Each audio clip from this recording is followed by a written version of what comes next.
Let's expand the conversation now with international trade consultant Donald MacKay of XA Global Trade Advisors CEO. He joins us now live. A very good evening to you. Thank you so much for your time, Donald. The CEO of the South African Institute of International Affairs says the higher tariffs crisis presents an opportunity to implement growth policies with serious conviction.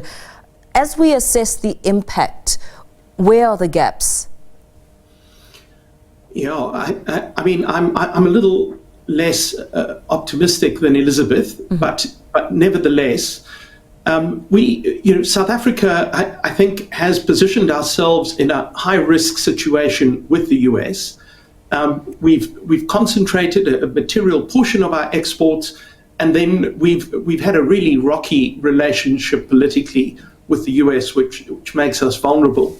Now, the government is trying, and it's certainly a good initiative, to try to diversify that basket of trade. That's difficult to do, though. And even if you do diversify, it's very hard to replace another market with, the US with another market that has an equally high margin. So certainly the diversification is important. Africa matters. But ultimately, the stuff that we sell to Africa looks very, very different to what we sell to the US. So this is certainly a complicated problem to solve, particularly for the sectors that are most directly hit: automotive, citrus, table grapes, wine, etc. So with the impact on business, consumers, and neighboring countries, how should customs be preparing for the takeoff? Yeah, so that I don't think that's actually going to happen as quickly as we'd like to think. What will practically happen on this side is the trade to the US will gradually slow. The trade is not simply going to get taken up immediately by somewhere else.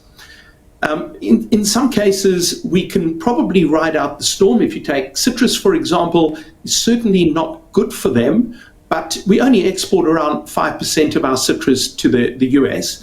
The problem is we also export our citrus to over 100 other countries. And so there are not that many other countries you can take that 5% to. And of course, we keep investing in citrus, so we're producing more and more every year. So the challenges are not trivial there. But if we take the example of citrus, it is probably not devastating to the industry as a whole, but it certainly is going to be harmful for those farms exposed to this market in the Northern Cape and the Western Cape. But this volume is not suddenly going to shift elsewhere, I don't believe. In listening to some of the feedback that's come from the summit, it's been pointed out that Africa's been slow in building regional productive sectors. And you speak about how the US market will be one hard to replace. From your vantage point in trade advisory, do you agree with the assessment? I mean, why has progress been so limited?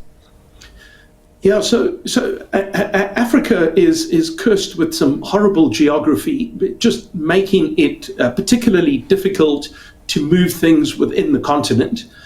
We've got the largest number of landlocked countries in the world. We don't have a single navigable river from the ocean. And so trading with the rest of the world is expensive. Trading within Africa is even more expensive.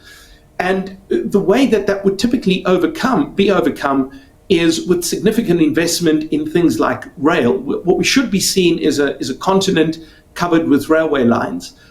Instead, that is not the case. Most cargo in Africa still moves by road, which is incredibly expensive. So as a starting point, that's a big disadvantage.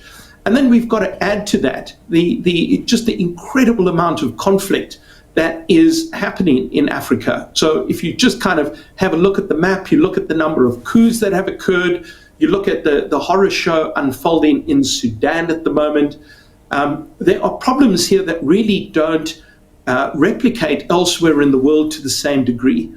And all of this has stark implications for driving up trade. So it's extremely good that we're trying to put together this continent-wide trade agreement. Yeah. But we must understand that we're overcoming many, many hurdles on the continent that simply don't happen elsewhere in the world to the same degree. So it's a hard problem to solve. With It's a part of why Africa remains as poor as it is. Yeah, with the African Continental Free Trade Area being touted as a game changer, how far are we from now seeing tangible results from its implementation, especially in facilitating real regional value chains? Yeah, so I think the single biggest benefit we're already seeing with the agreement is that all of these countries are talking to each other and trying to find ways to solve these problems. That has not happened for the most part.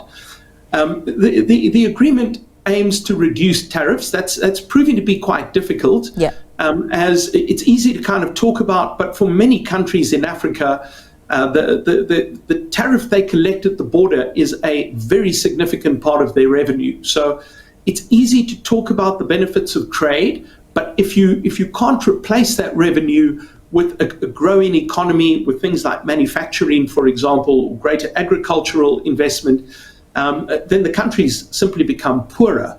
But I think what is good is the network sectors, the increased investment in rail, roads, etc.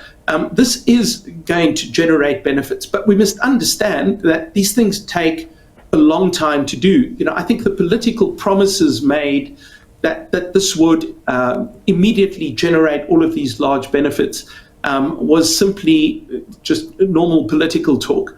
The reality is there are physical things that have to get built in Africa. Institutions need to be strengthened, better data collection has to happen, and the agreement has certainly put the continent on the road to start addressing those issues.